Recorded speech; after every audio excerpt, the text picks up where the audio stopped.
লাভ ক্ষতির একটি অঙ্ক আমরা নিয়ে এসেছি সুবির যে বই অঙ্কের সেই বই থেকে।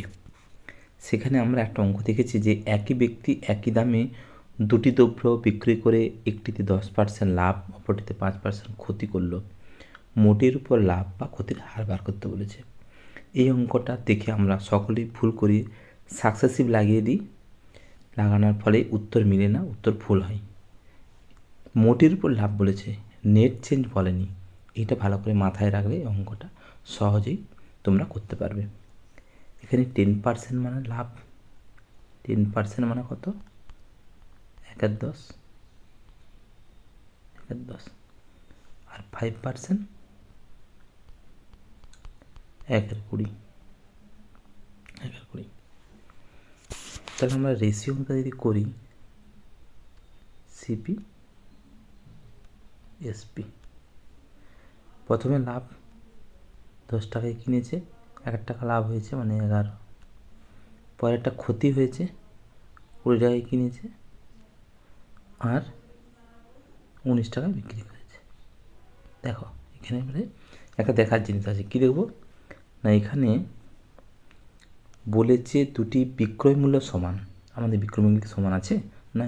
তাহলে বিক্রয় মূল্যটাকে আমাদের সমান করতে হবে।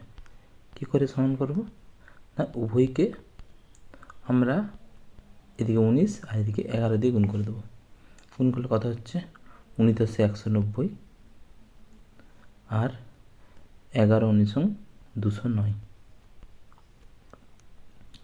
11 × 220, এদিকে 209।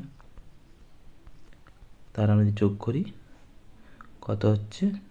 18, এদিকে 4, এদিকে 0, 1, 410 টাকা। তাহলে সেই 410 টাকায় কিনে 408 টাকায় বিক্রি করছে। ক টাকা লাভ হচ্ছে? 8 টাকা লাভ হচ্ছে, 8 টাকা লাভ হচ্ছে। এবার আমাদের পার্সেন্টেজে বার করতে বলেছে। আমরা নেক্সট পেজ যাই। তাহলে আমাদের লাভ কত হয়েছিল? এখানে আমরা সিপিটা দেখতে পাচ্ছি। সিপি কত হয়েছে? সিপি হচ্ছে আমাদের 410 টাকা। এসপি কত? এসপি ছিল আমাদের 418 টাকা। লাভ হয়েছিল 8 টাকা। যদি শতকরা আমরা বার করি তাহলে কী বার করবো আমরা? না, 8/410 × 100, 0 0 কেটে দিলে 80 41 সমান 1 পূর্ণ 39 41। আমরা অপশানটা দেখি কোনটা। তাহলে আমাদের উত্তর কোনটা হবে? Option C is the right answer. একই পদ্ধতিতে তোমরা 47 অঙ্কটা করে কমেন্ট সেকশনে উত্তর দাও। চ্যানেলটি ভালো লাগলে অবশ্যই সাবস্ক্রাইব করবে।